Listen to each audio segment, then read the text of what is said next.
Hi friends, Chaitra నవరాత్రులు లేదా శరణ్ నవరాత్రులలో మూడవ రోజు మనం ఆరాధించే శక్తి స్వరూపం చంద్రఘంటాదేవి. చంద్రఘంట అనే పేరులో రెండు అర్థాలు ఉన్నాయి. చంద్ర అంటే చంద్రవంక లేదా నెలవంక, మరియు గంట అంటే గంట. అమ్మవారి నుదుటిపై అర్ధచంద్రాకారం ఒక గంట వలె కనిపిస్తుంది. అందుకే ఆమెను చంద్రఘంటాదేవి అనే పేరు వచ్చింది.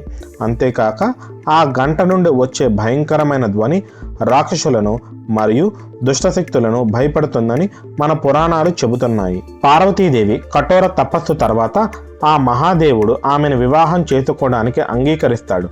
అయితే శివుడి పెళ్లికి వచ్చేటప్పుడు తన అసలైన రూపంలో, అంటే శరీరం అంతా భస్మంతో, మెడలో పాములతో, జడలు కట్టిన జుట్టుతో తన భూతగణాలను వెంట పెట్టుకుని వస్తాడు.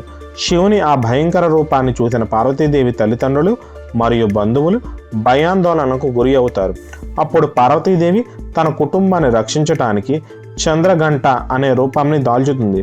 ఈ రూపంలో దేవి 10 చేతులతో, ఆయుధాలతో రౌద్ర రూపంలో ప్రత్యక్షమై శివునిని ఒక అందమైన రాజకుమారుడిలా మారమని ప్రార్థిస్తుంది. ఆమె కోరిక మేరకు శివుడు సుందర రూపము ధరించడంతో వివాహం ప్రశాంతంగా జరుగుతుంది.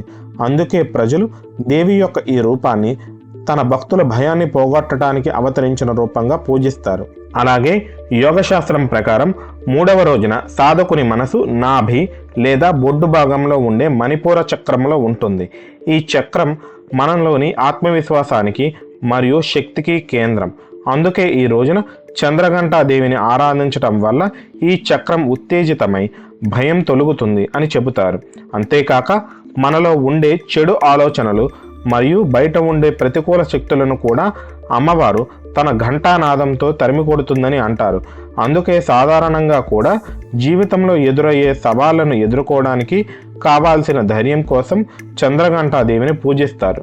మా కంటెంట్ మీకు నచ్చినట్టయితే ఒక లైక్ చేయండి అండ్ ఇలాంటి మరిన్ని వీడియోల కోసం మా ఛానల్ను సబ్స్క్రైబ్ చేసుకోండి.